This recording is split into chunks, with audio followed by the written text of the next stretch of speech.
Hello students, अपन पहला lesson पढ़ रहे थे पर्यावरण। पर्यावरण में अपन ने पर्यावरण का अर्थ पढ़ लिया था और पर्यावरण के घटक। तो पर्यावरण के दो घटक या दो प्रकार बताए थे। एक तो था प्राकृतिक पर्यावरण,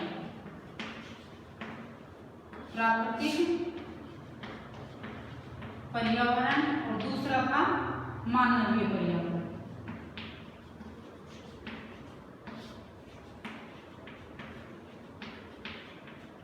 अब अपन ने प्राकृतिक पर्यावरण का अध्ययन कर लिया था पिछली क्लास में। अब अपन करेंगे मानवीय पर्यावरण।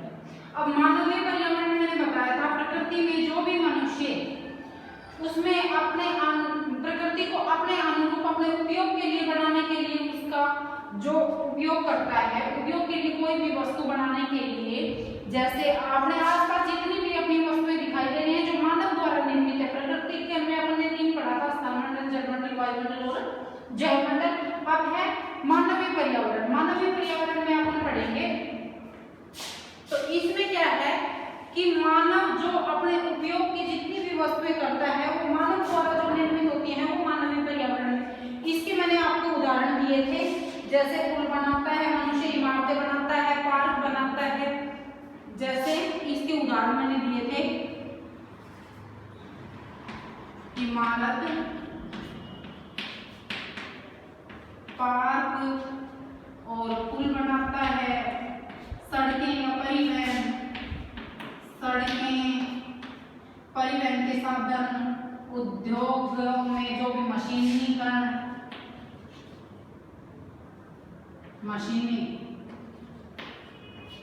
अनेक प्रकार के उपकरण आदि, ये इसके उदाहरण है मानवीय पर्यावरण में। जो भी पर्यावरण के द्वारा वो अपने उपयोग की जो जितनी भी वस्तुएं बनाता है उसे अपन मानवीय पर्यावरण कहते हैं। अब इसमें ये आता है कि प्रकृति के द्वारा, जैसे प्राचीन काल में शुरू में मनुष्य ने क्या किया था कि प्रकृति के द्वारा आसपास की चीजों को जितना भी उसका यूज होता वो कर लेता था, और उसमें पहले इतने पैसे लिए तो थे नहीं, क्योंकि इतना औद्योगिक ये प्रौद्योगिक विकास था ही नहीं, धीरे धीरे मानव ने किया है।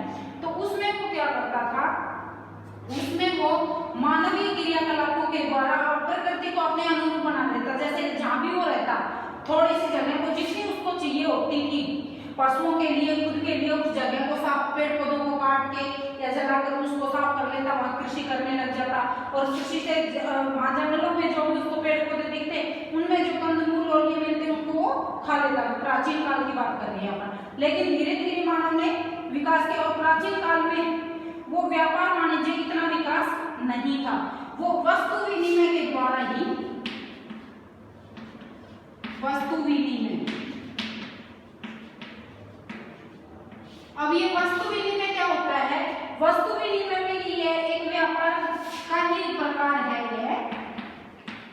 इसमें क्या होता है कि वस्तु के बदले वस्तु, जैसे अगर किसी के पास समझ लो गेहूं ज्यादा उत्पादित हुई है और दूसरे व्यक्ति ने बाजरा ज्यादा उत्पादित किया है, दोनों खाद्य पदार्थ हैं, अब दोनों की जरूरत तो दोनों को होती है, तो वो क्या करते हैं, गेहूं जिसके पास ज्यादा है वो बाजरे वाले को दे देगा, जिसके पास बाजरा ज्यादा उत्पादन किया है उसने वो बाजरा ले लेगा, गेहूं उसको दे देगा। तो वस्तुओं का अदला बदली ही वस्तु विनिमय व्यापार कहलाता है।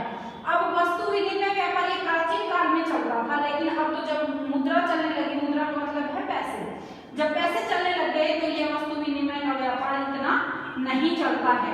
अब पहले क्या होता था कि पैसे तो इतने थे नहीं, तो वो मनुष्य क्या करता था, वस्तु विनिमय के द्वारा ही व्यापार करता था। तो इसमें जो जैसे कुम्हार ये बर्तन बनाता है, मिट्टी के बर्तन, अब उसको क्या करते हैं, जिनके पास जैसे कृषक है, किसान है, आप एक उदाहरण से समझ लो, किसान है, किसान के पास है फसलों को उत्पादित करता है तो अनाज, और एक समझ लो ये है कुम्हार ही है, मिट्टी के बर्तन बनाने वाला कुम्हार, लिख लो कुम्हार है जो मिट्टी के बर्तन बनाता है। अब उसके पास वो मिट्टी के बर्तन नहीं है, अब किसान को अगर मिट्टी के बर्तन चाहिए तो उसके पास पैसे तो है नहीं, तो वो क्या करेगा, ये अनाज उसको दे देगा और ये मिट्टी के बर्तन अपने आप वो ले लेगा। तो यह होता है वस्तु विनिमय व्यापार। बदले वस्तु ही देना, पैसे न देकर वस्तु ही देना, वस्तु विनिमय व्यापार कहा जाता है उसे। तो ये मनुष्य ने धीरे धीरे जितना इसका विकास किया, इसमें वाणिज्य का, फिर आगे ये प्राचीन काल की बात कर रहे हैं आप। उसके बाद धीरे धीरे औद्योगिक, साइंस का, विज्ञान का इनका विकास हुआ, तो धीरे धीरे मुद्रा के रूप में उसका व्यापार शुरू हो गया। वह एक क्षेत्र से दूसरे क्षेत्र में ये परिवहन के साधन जैसे उन्होंने विकसित किए, तो एक जगह से दूसरी जगह जाने लगा। उसको जो भी चीजें, वस्तुएं वहाँ जैसे अपने क्षेत्र में नहीं होती, तो वो परिवहन के साधनों के द्वारा दूसरे क्षेत्र से वो लाने लगा।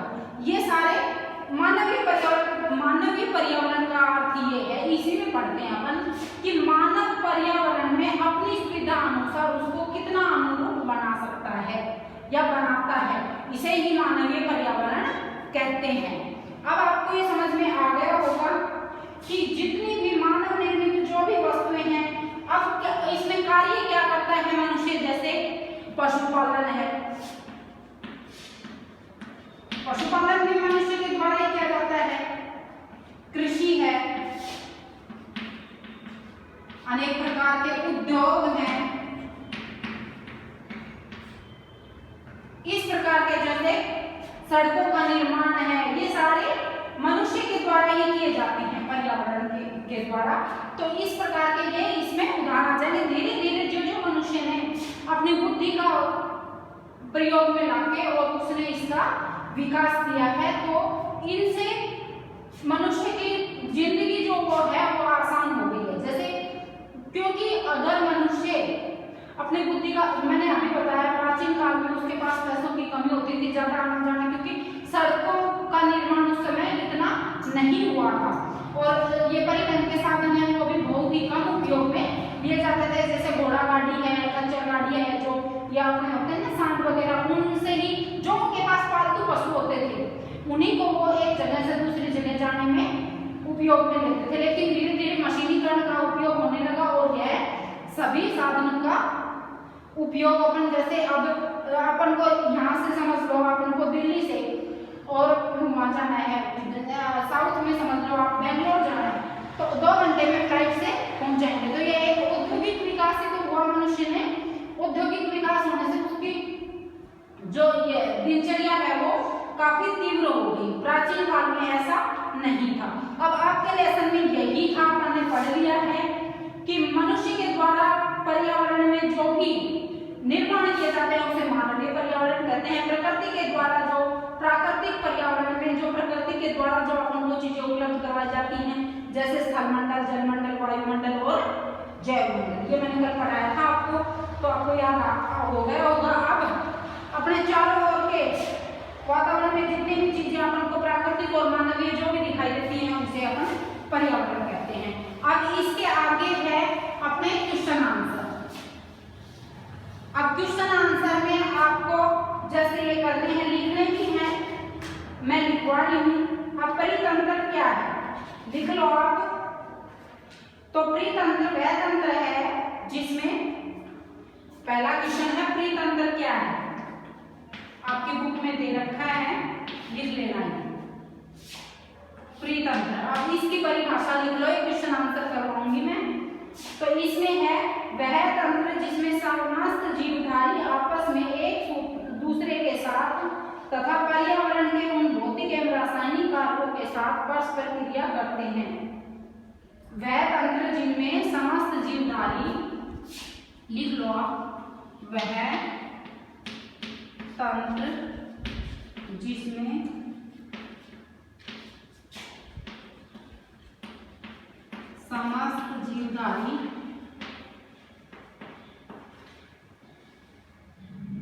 समस्त जीवधारी एक दूसरे के साथ क्रिया करते हैं, आपस में एक दूसरे के साथ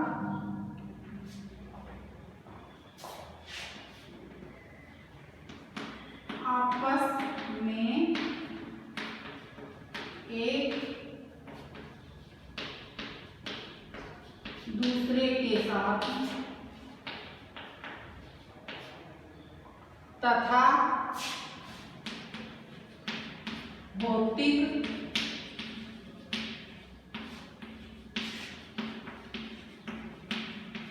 पर्यावरण तथा भौतिक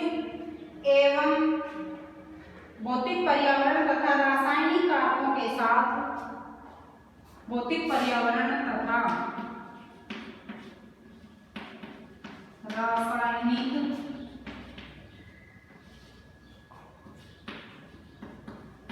कारकों के साथ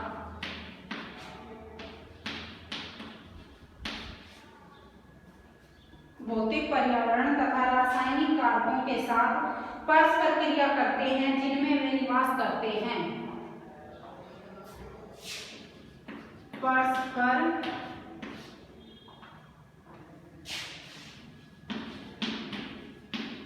क्रिया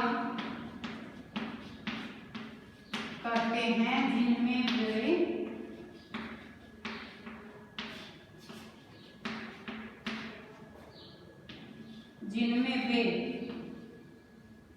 निवास